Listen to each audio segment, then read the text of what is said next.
Boa noite, queridos amigos, queridos irmãos. Com muita felicidade, hoje a gente inicia mais uma exposição doutrinária online aqui da Sociedade Espírita Jesus. E o tema que a gente vai discutir e refletir nesta noite é convite à pacificação. E esse tema da noite de hoje está embasada no Evangelho segundo o Espiritismo, a cólera, capítulo 9, itens 9 e 10, e também ao livro Convites da Vida, psicografia de Divaldo Pereira Franco, pelo Espírito Joana de Ângeles.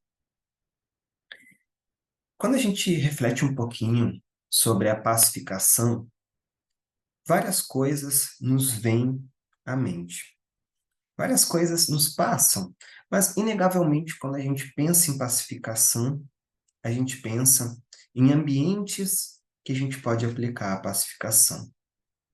E antes disso, talvez, a gente pode, talvez, confundir um pouquinho o sentido da palavra pacificação.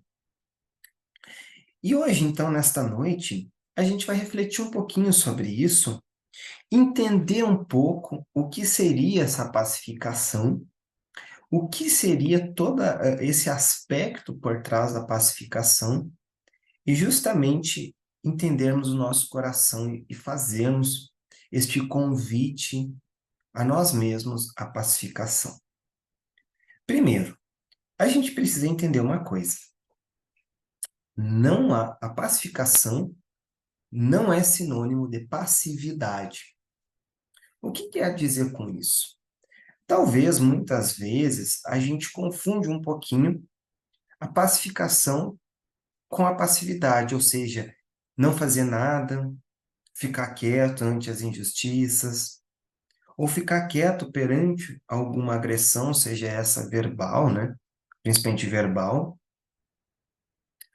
Muitas vezes, talvez o pacificador na sociedade ele seja compreendido como aquele que não revida nada. Talvez a gente pensa, né, nos estereótipos, né, alguém sentado sem fazer nada, não revidando. Muitas vezes, dentro da sociedade, esses indivíduos eles são tratados de forma pejorativa, mas não é esse sentido que a gente vai conversar sobre a pacificação, pois a pacificação ela não é a passividade.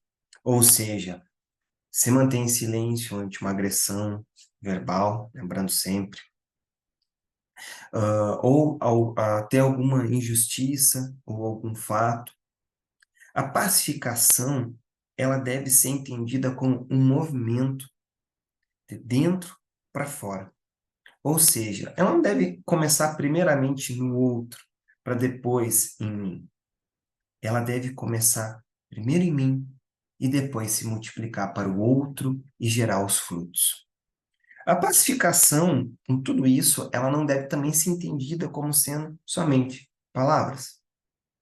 Por isso que talvez muitas pessoas elas confundem a pacificação com a passividade, porque a pacificação ela é muito mais que palavras, elas são atos. Isso a gente vai conversar um pouquinho mais para frente, durante a nossa exposição doutrinária, mas quando a gente entende que a pacificação ela deve iniciar primeiro em nós e depois se multiplicar, e isso não está restrito somente a palavras, mas também, primeiramente, em ações. Refletindo um pouco sobre toda essa questão da pacificação, a gente precisa comentar um pouquinho sobre as violências que muitas vezes a gente presencia, seja essas verbais ou até mesmo físicas em casos graves, porque a violência física nada mais é do que uma exteriorização, uma manifestação da violência verbal. Ela é como se fosse uma evolução da violência verbal. E quando a gente reflete sobre isso, sobre o sentido da pacificação dentro de nós, a gente vai muitas vezes nos questionar como está o estado atual da sociedade. Talvez a gente veja a sociedade atual, o mundo atual, com uma lente um pouco pessimista, uma lente onde a gente enxergue somente a desesperança, somente a violência, somente esses estados violentos que a gente visualiza, sejam esses no trânsito, seja esse, enfim, que a gente vê todos os dias no noticiário, a violência que é aterradora. Mas como a gente estava falando que, na verdade, a violência física ela é um resultado de uma violência verbal, uma evolução de uma violência verbal, é importante a gente se manter atento quanto à violência, quanto à raiva, quanto ao rancor, quanto ao ódio começam a nascer no nosso coração. Aí a gente nos remete ao Evangelho segundo o Espiritismo, né, no item que a gente comentou, que diz acerca, né, sobre a cólera. A cólera nada mais é do que aquela raiva exacerbada, misturada com ódio, misturada com uma série de sentimentos negativos. A cólera é como se fosse um ódio extremo, né, um ódio extremado. E na sessão da Instrução dos Espíritos, que é intitulado A Cólera, lá no capítulo 9, Bem-aventurados os que são brandos e pacíficos, tem um parágrafo que chama muito a atenção e que talvez vai refletir um pouco sobre todas as questões que a gente está visualizando atualmente na nossa sociedade, esses estados violentos que a gente visualiza. Que um espírito protetor, em 1863, ele relata o seguinte neste item: pesquisai a origem desses acessos de demência passageira que vos assemelham ao bruto, fazendo-vos perder o sangue frio e a razão. Pesquisai e quase sempre depareis com orgulho ferido. Que é o que vos faz repelir coléricos os mais ponderados conselhos, se não um orgulho ferido por uma contradição? Até mesmo as impaciências que se originam de contrariedades, muitas vezes pueris, decorrem da importância que cada um liga à sua personalidade, diante da qual entende que todos se devem dobrar. O que é importante a gente destacar desse item é que todos esses estados violentos que a gente visualiza, ou até mesmo todos aqueles sentimentos de raiva, de cólera, de rancor, que a gente sente muitas vezes, tem uma origem e tem uma raiz em comum. E essa raiz justamente é o orgulho. Olha só, o orgulho aparecendo mais em um aspecto da vida humana, que é justamente a violência. Quantas vezes a gente não ficou com raiva quando alguém discordava da gente? Inúmeras vezes a gente sentiu, até mesmo, em alguns casos mais extremos, né? Um ódio quando alguém revidou com a gente palavras brutas, severas, duras. E aí a gente pensa muitas vezes em revidar e guarda aquele rancor, aquele ódio dentro de si. E muitas vezes é o orgulho. Às vezes a gente pensa, quem é a pessoa, quem fulano acha que é para me tratar dessa forma? O que ele acha que ele é para estar me tratando dessa forma? Aquela velha expressão, eu sou mais eu, né? Muitas vezes ela é usada, né, para justificar, muitas vezes, quando a gente perde a linha. Ou eu não levo desaforo para casa, também é outra expressão, né? Que a gente vê muito figurado quando a gente vê essas pessoas que elas explodem e acabam falando coisas agressivas ou revidando tudo, passando recibo em todas as ofensas. E a gente sabe muito bem que esses casos extremados, muitas vezes é o orgulho que está ferido e sente a necessidade de revidar, sente a necessidade de devolver na mesma moeda. E muitas vezes, quando a gente está nesse estado cataléptico de raiva, de rancor, de cólera, como diz na expressão lá no Evangelho segundo o Espiritismo, a gente perde o sangue frio e a razão.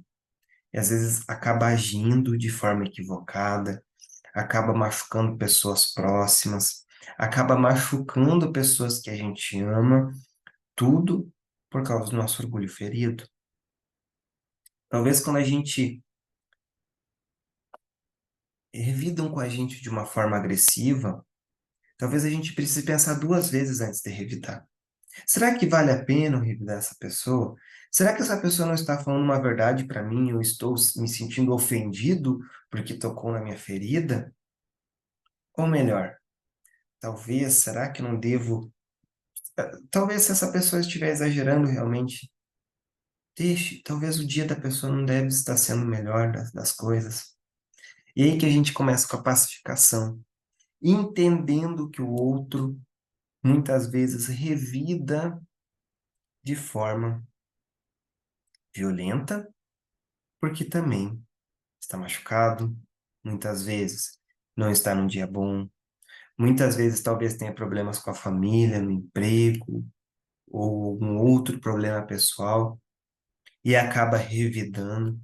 Assim, quando a gente visualiza também aquelas grandes tragédias humanas, aqueles crimes violentos, aqueles atos muitas vezes impensados, talvez aquela pessoa que cometeu aquilo já vem numa sucessão de coisas ruins que se tornou aquela pessoa, o produto de muitas coisas ruins que aconteceu na vida, ou talvez não só nessa vida, olhando um pouco na perspectiva, da imortalidade da alma, talvez, em outras existências precedentes, talvez esse espírito também tenha sofrido uma sucessão de erros e o espírito acabou sendo endurecido por todas as experiências ruins.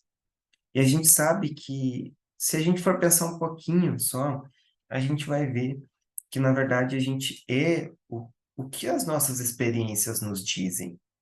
A gente é o que está refletido nas nossas experiências diárias, mensais, anuais, fruto da nossa educação. Muitas vezes, talvez, todo esse orgulho que a gente tem imprintado, né, gravado na nossa consciência de que precisamos revidar tudo que nos façam, não levar desaforo para casa. Talvez isso seja um resultado de uma criação que, quando a gente era criança, papai e mamãe lá falavam: se o coleguinha te der um soco, dê outro soco nele. Revida. Não deixe apanhar. Não vem para casa chorando porque você apanhou na escola. Muitas vezes, na cabeça da criança, só vai substituindo de um ato físico para um ato verbal. E chega num momento em que a criança, já adolescente, já adulto, vai começar a revidar através de palavras, vai começar a revidar através de mais violência, achando que não pode levar desaforo para casa.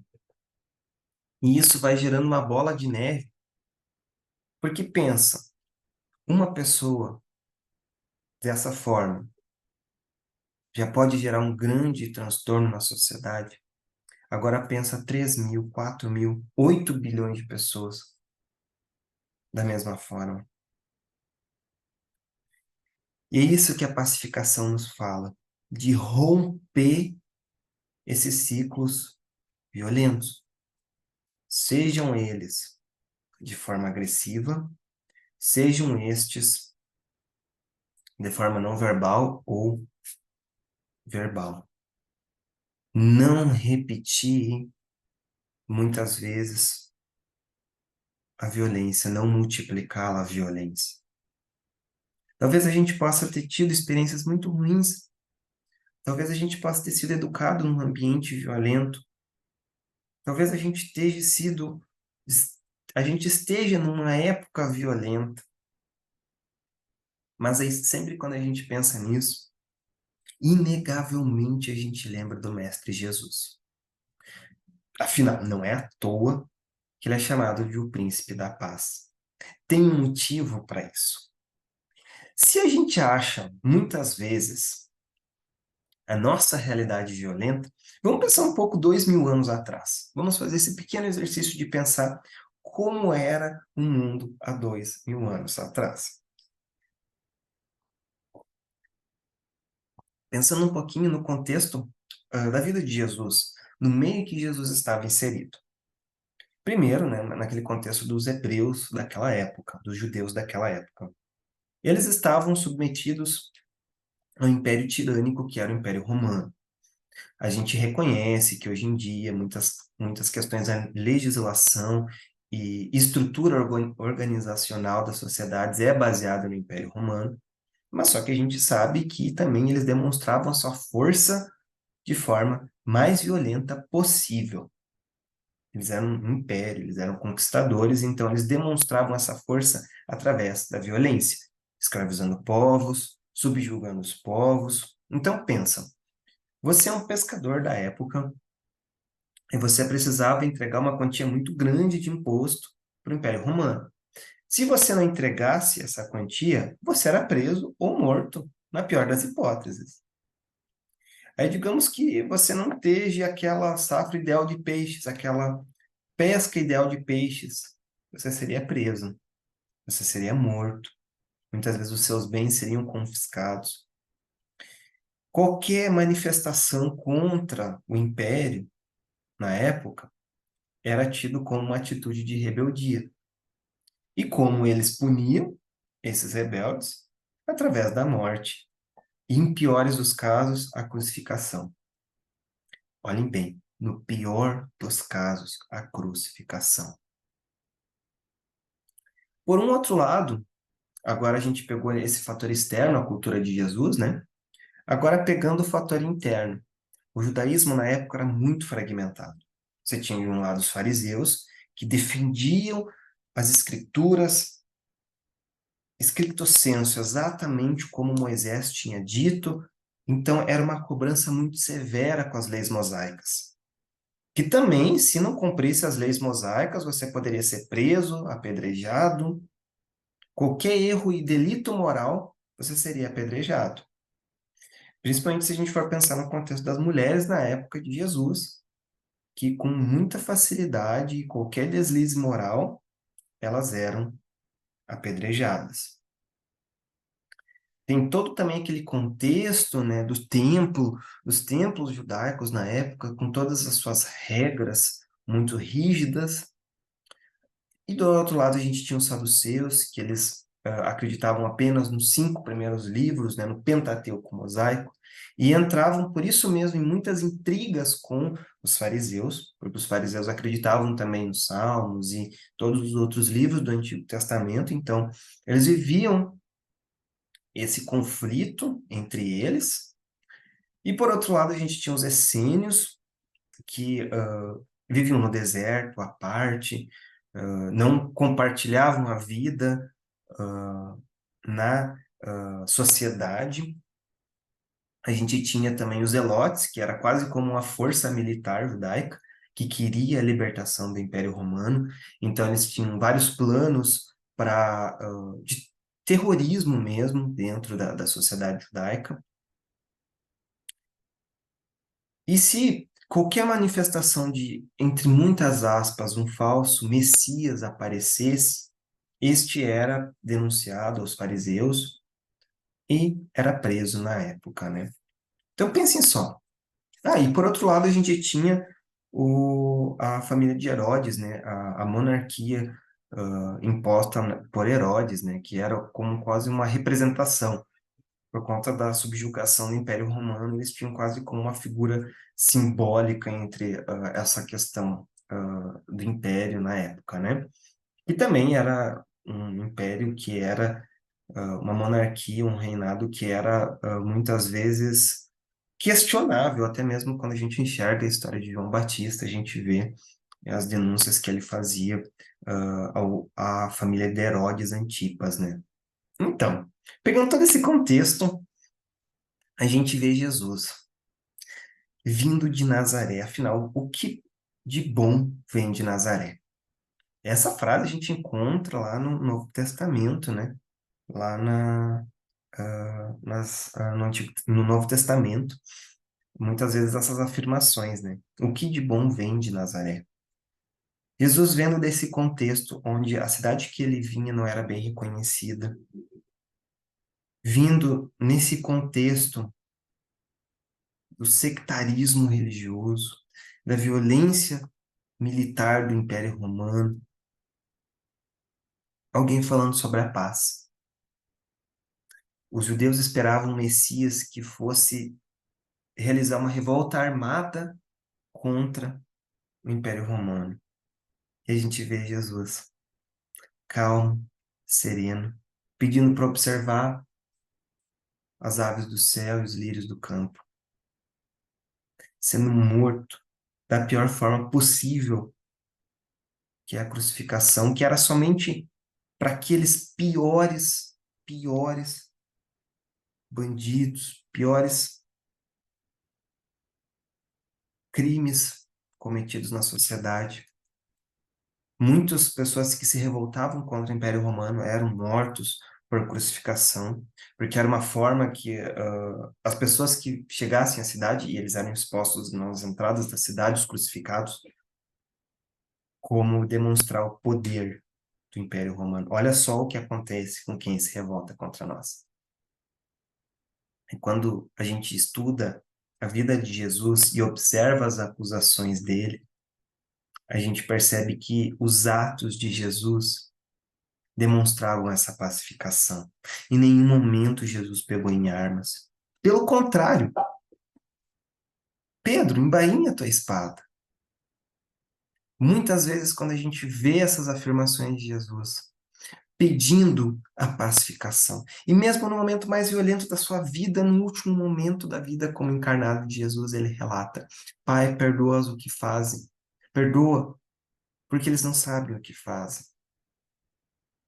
E quando a gente olha essa vida de Jesus, a gente vê o quanto ele merece o título de Príncipe da Paz.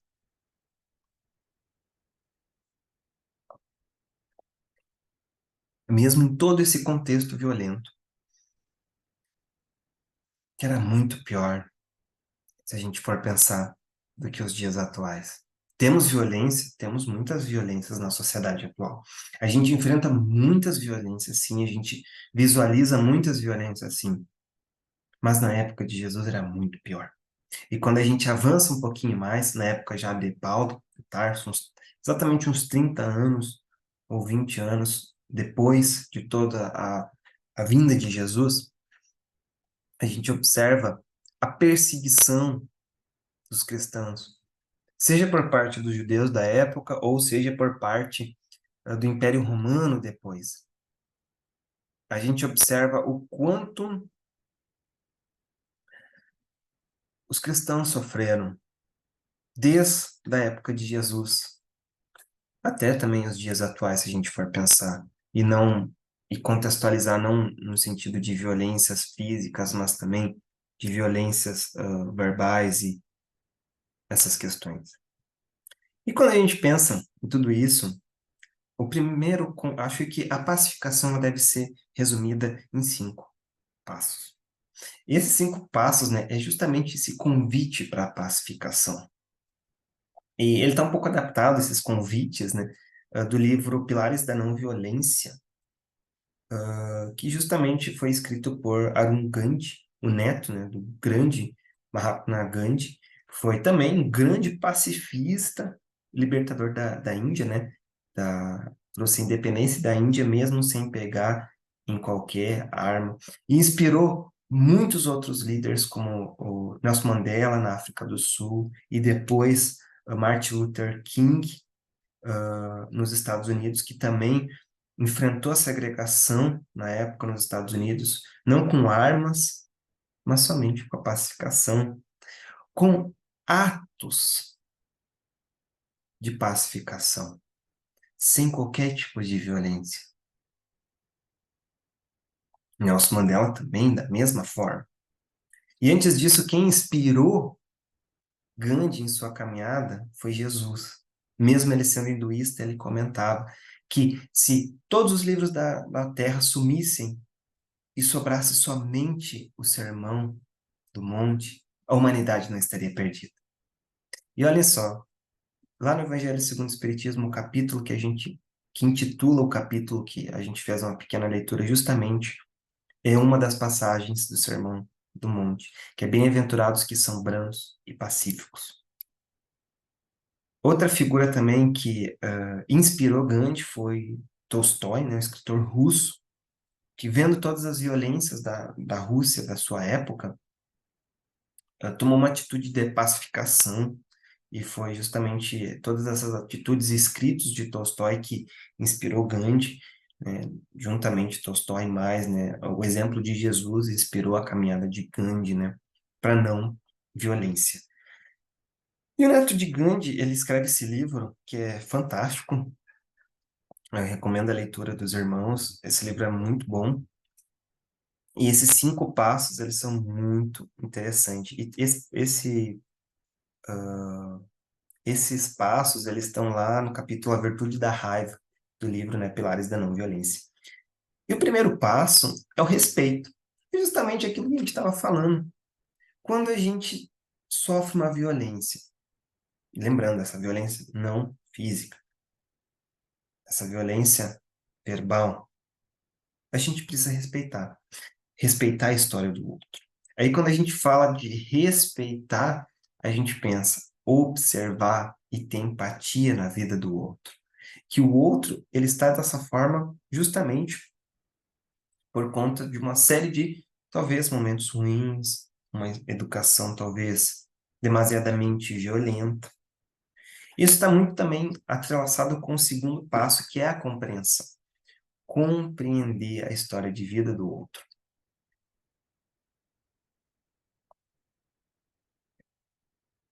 Compreender que também talvez a existência do outro não tenha sido muito fácil, tenha sido difícil, e talvez ele está revidando daquela forma porque também está machucado.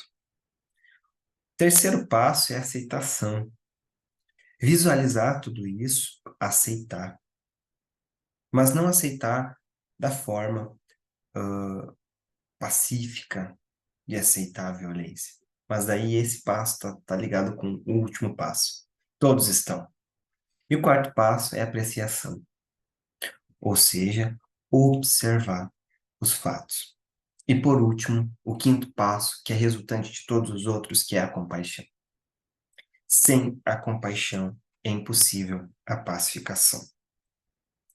Sem a compaixão não há a caridade. E quando a gente está falando de pacificação, a gente está falando de caridade. Quando a gente fala de paz, a gente está falando da caridade.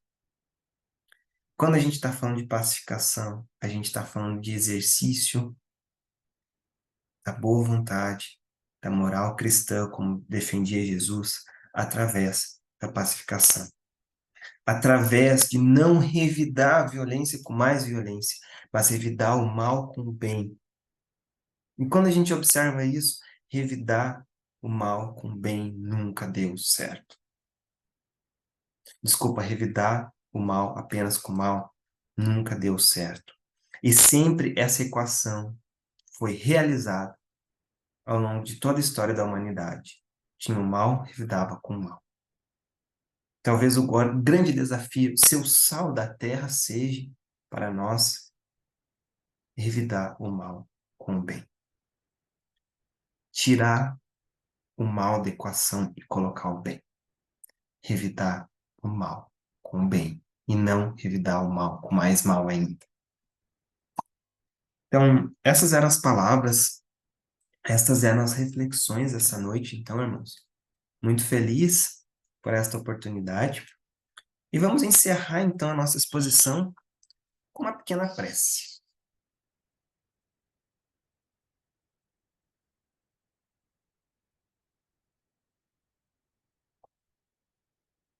Vamos todos fechar os olhos, os olhos físicos, agradecer essa oportunidade de estarmos todos juntos aqui reunidos